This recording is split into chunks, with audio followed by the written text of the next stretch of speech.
Alright guys, we're back for another Dokkan battle video. So today we're going to go ahead and rainbow TEQ MAJIN VEGETA right here. He is going to be a very good unit for the Extreme Z area because in Extreme Z area, stunning is something you can do. If you get the stun off, basically you're going to get a free win, right? Now this guy previously used to be a very good unit with his AoE. He is an AoE unit. He used to be really good back in the day, but obviously he's just aged a bit.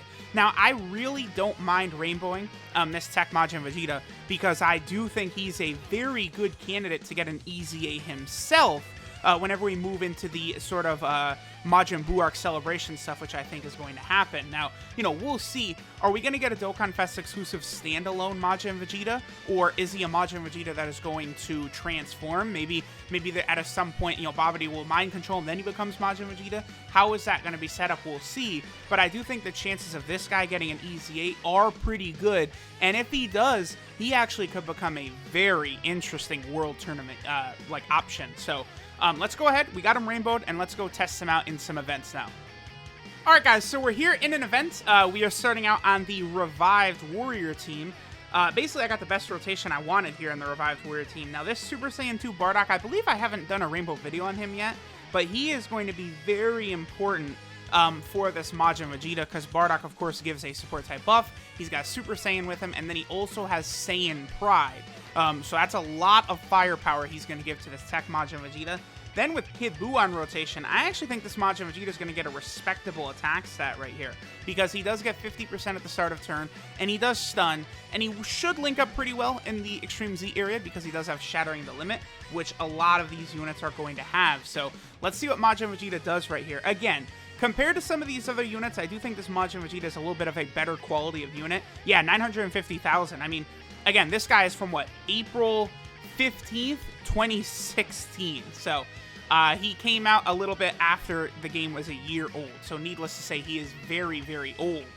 Again, he used to be a major factor on people's World Tournament teams, but, you know, obviously he's aged. Better options have, you know, come forth, like LR Broly, LR Cell, you know, Dragon Ball Super Broly and stuff like that. But if this Majin Vegeta got an EZA, I do think he could become an interesting option for certain, like, you know, World Tournament teams. So that is definitely something to keep your eye on. The other thing, too, about this Vegeta is he is on a good amount of category teams. You know, he's got Revived Warriors, Buu Saga, Pure Saiyan, Vegeta Family, and Rivals. So he's got a number of teams where he will be usable on. And I do also think that Majin Vegeta is probably, like, maybe one of the top 3 most deserving characters for a Dokkan Fest boss event. Like, I think Majin Vegeta is very high up on the priority list. I think Demon King Piccolo is also really high up there. And then after that, who is another one that's very deserving? Honestly, I think Majunior from the 23rd World Tournament is deserving. People might find this surprising, but I do think Tien from the 22nd World Tournament is pretty deserving. And then, you know, obviously there's a lot of Dragon Ball Heroes units, which would be outstanding to see them get, you know, Dokkan Fest boss events. Also, like a new Gotenks, a new Vegito. Those are probably units that we're going to see from this Buu Saga celebration as well. So, again, Dokkan continues to be very good, very impressive. A lot of good things, you know, continuing to happen with Dokkan. And you look at the way these super attack animations look, and you can only imagine how insane, like, an animation of Babidi taking control of Vegeta's mind, how amazing that would look. 740,000, again, considering he's an AoE, and he is also, you know, has a chance to stun, I do think that's pretty good. I believe I chose to go 17 crit for Vegeta, because, like, AoE units I do think are probably similar to counter units in that it's probably going to be more important for you to go ahead and get that chance for them to counter every hit rather than, like, maybe go for an additional chance to stun, right? It's like for, like, Super Vegito units, you really want to make sure to give them full counter, or excuse me, full crit for units that can counter, right? Because those crit counters do so much damage and they can add up way more than one extra additional attack can. Well, it's kind of the same thing, I think, with an AoE unit. You know, in, like, the World Tournament or something like that, let's say you're going up against an Evolution Blue Vegeta or an LR Kale and Caulifla, or even the OG AGL LR Android sometimes can be problematic. Wait, no, those are AGL units. I'm dumb. So we're thinking more along the lines of, like, you know, maybe like LR Bojack, Angel Golden Freeze is a typical one you would see. Right. Excuse me. It's The ones you're going to want to be careful with Majin Vegeta are int-type units. I don't know, maybe Dokkan Fest Kid Goku. I actually... now that I think about it, I feel like int-type... There's not a lot of int-type units that people are usually running in the World Tournament, right? It's mostly STR, physical, and AGL units, I want to say, that people run in the World Tournament, at least that I could think of off the top of my head. I would say probably, like... Yeah, probably physical, yeah, STR and AGL, because, like, a lot of the major World Tournament players are all of those different typings, right? You know, think of LR Cell, Dragon Ball Super Broly, you know, think of STR, LR Broly, even the Metal Cooler, Piccolo I've seen a lot, Fat Boo you see a lot, you know, then, like, Turles is very common to run into, so, you know, those kind of things are pretty interesting. Okay, so I'm going to go ahead and just quickly use an item here. We'll get this rotation right here, and then I'm probably going to move over to, I guess, the Pure Saiyan team. And we can go ahead and take a look at what Majin Vegeta will get from LRB Pan. I think it probably will be enough to push Majin Vegeta above a 1 million attack set, but, you know, we'll see if it is indeed enough. Actually, you know what? We're going to go to the Vegeta family team instead, because you can run Super Saiyan 2 Bardock on that Vegeta team, and you could also run LRB Pan, so we'll be able to get a higher attack stat on the Vegeta family team than we would on the Pure Saiyan team. Yes. Okay, so that's what we're going to do. After this Majin Vegeta attack stat, 870,000. Again, pretty good. You know, this guy is not that bad considering how old he is and the utility that he will have in some events. Pretty interesting. So, next, let's go to the Vegeta family team. Alright guys, so now we're over here on the Vegeta family team where we are able to use Bardock, thanks of course to the fact that Bardock is STR. We also have TEQ Majin Vegeta, and then of course we have LRB Pan, so this should be the best rotation for our boy TEQ Majin Vegeta. I think this will be like the highest attack stat we'll be able to get with him, and we'll probably take a look at like one more turn afterwards. But again, I think Majin Vegeta is fine. You know, like if you're like a global player or something like that preparing for Extreme Z area, there's a lot of these units. Oh, 3 dodge. There you go. Well, actually, I might have given that Bardock 15 dodge. I'd have to double check. But there's a lot of units. Oh, just a shade under 1 million. Okay, that's unfortunate. Interesting that the final explosion is not a beam super. That's interesting to me. I mean, that certainly would seem like a beam super attack, right? Yeah, it's not. Okay, sure. But this unit, this Majin Vegeta, I do actually think is probably a unit that you could go ahead and give him like a rainbow. Like, so like if you're preparing for Extreme Z area on global, like, do you need to rainbow Hachiyak? No. Do you need to rainbow AGL Whis? I'd probably say like that's decent enough. Like you could probably get away with doing that. That Whis could be useful in other areas, right? You know, there's some units you would want to go ahead and rainbow. Others, honestly, like maybe like TEQ Super Saiyan 2 Goku, like is probably going to be good enough on your team just at 1% in the dupe system, right? Like I don't really think it's going to be necessary to actually go all the way and give him the Rainbow Star. So the only thing is, I'm sure a lot of people have Baba'd a lot of these units that you're going to need, you know, because these units are definitely some of the ones that have been heavily Baba'd throughout the game's history, you know. TEQ Majin Vegeta, you know, like like Troll Gohan, what everyone called him. You know, those units, you know, again, people would be like, oh, well, pull trash, we're just going to Baba him. And, like, you know, nowadays, Babaing units is just foolish.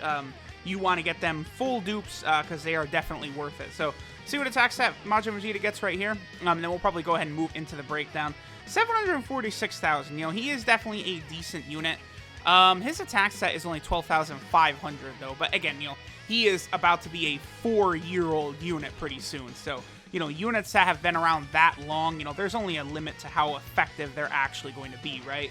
But, again, as I said before, I could see this guy get an EZA at some point. Probably, well, I don't want to say probably soon, but potentially soon.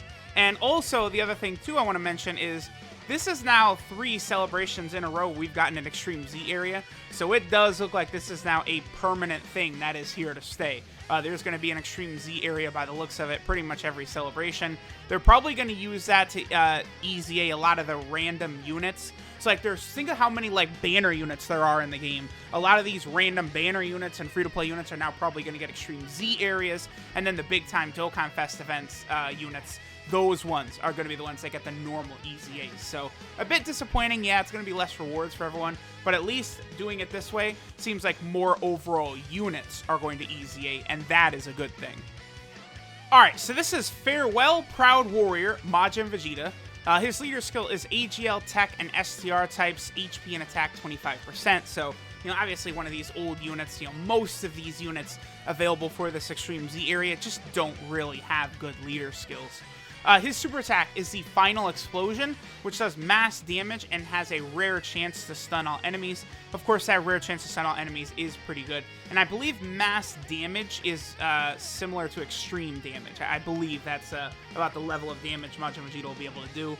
His passive skill is Warrior's Resolve, which gives 50% attack at the start of turn. So, better than nothing, better than a lot of these old units that have, like, flat number bonuses, or, you have to be below a certain HP percent to get their passive. This guy, at least, just, 50% attack, start a turn, nice and easy, which is, not so bad considering some of the others. His links are Golden Warrior, Super Saiyan, Saiyan Warrior Race, Saiyan Pride, Over in a Flash, Supreme Power, and Shattering the Limit. So, pretty good links, and definitely good links for Extreme Z area. His 12-key multiplier is 140%, which is what we would expect. His stun chance is also 15%, by the way, so that is lower than the normal. Like, I feel like when I see rare, I usually think, well, nah, I think that is actually the normal number for rare stun. And then finally, our boy Majin Vegeta, he's on a number of category teams, right? So here we have him on the Revived Warrior team, where, he'll definitely be a very useful unit over there. He is also over here on the Majin Buu arc team, which I think is pretty soon going to become one of the more interesting teams in the game. As soon as that gets its updated category leader, you look at how insane, absolutely monstrous the Hybrid Saiyan team is right now. The Buu Saga team is going to be similar with, big-time units coming that I expect. A new Majin Vegeta, a new Gotenks card, probably a Dokkan Fest exclusive, a transforming base form Vegito into Super Vegito, maybe a new, like, Angel Goku, like Angel Super Saiyan 2 Goku into Super Saiyan 3 or something like that, then potentially a brand new Kid Buu as well. Like, the Buu Saga is about to get massive, massive upgrades.